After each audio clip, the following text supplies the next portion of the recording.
plan to engage these targets with precision air-to-surface guided munitions so as to avoid collateral damage. The modalities of planning process I will not go through at this instant. However, what I would like to show you is the results that we achieved through our targeted airstrikes. Could I have the second slide, please?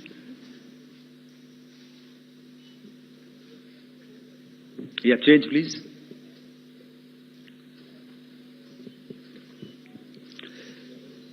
Okay. This is what the terror infra at Muridke looks like. If you see, north is as indicated, and to the right is east, where the international boundary lies. Could we have the next slide, please?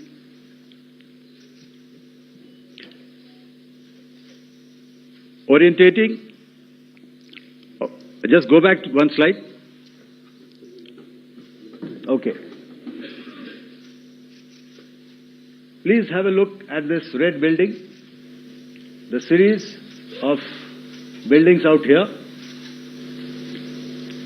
and this empty ground. Next.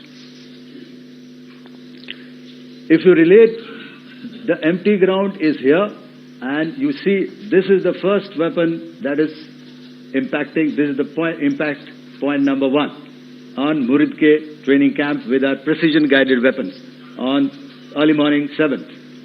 Next, please. Keep your eyes glued for the second weapon coming in and the second impact on the selected target point. Next slide, please.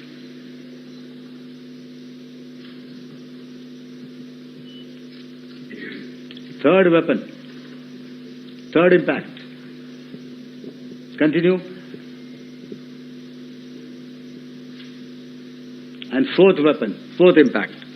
So through these targeted and precision targeting, we addressed the target at Muridke, which was the terrain infrastructure. Can you hear me? All right. Okay, I'll come closer to the mic. Now we go to the next target, which is the Bhavalpur training camp. Next slide, please. Okay, just wait. So the effect, if you see, the impact point, if I can point out, this is the impact point. The ammunition has gone through the roof and it has created a blast inside, the photographs of which you would have, all of you would have seen. And the red building, after that, there was this double-story building. It has been completely decimated by our precision targeting. Next, please. The target system, which was in the north, a series of buildings. I will show you how it looked. Next. Completely destroyed by our precision targeting. Next. Now coming to Bhavalpur, this is the target complex that we are dealing with, a fairly large target complex. So we had to carefully choose the points that we needed to address, which were high value and which would meet our stated objectives of eliminating the terrorists. I would like to draw your attention to this red canopy, and in relation to that, I would cover the targets. One target system is a series of buildings here, other one here, and other one out here. Next slide, please.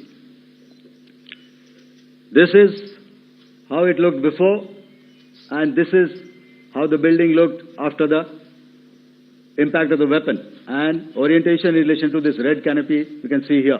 Next, please. Before, next, and after. The roofs have completely collapsed. Next. This is the target system. Next. Precision targeting. and we have achieved our objectives here. Next. All right. So that was what we did on the 7th. Our objective was to address these two terrorist camps, and that we did with precision. And thereafter, we maintained a robust air defense posture, because remember, our objective was to target the terrorists and terrorist infrastructure, not any other infrastructure, not the Pakistani military, not the Pakistani any other infrastructure. So that is what we have maintained on the 7th of May. However, what we saw in the evening of 7th of May, we were saturated with a raid of Pakistani unmanned aerial vehicles and small drones. And these came in waves in our civilian areas, over our military installations, and all of them were successfully intercepted. Few of them did manage to land. However, there was not much damage that they did. And we have our robust counter-US hard kill and soft kill systems, which did the job. However, the difference here was that we had targeted the terrorists. The adversary now has targeted our civilians and the military infrastructure. So it had to be responded to. So in a quick and calibrated response, that very night, we struck their radar installations at Lahore and close to Gujranwala, the LYT installation, to indicate to him that we are ready, yet we do not want to escalate. Our fight was with the terrorists and not with the Pakistani military establishment.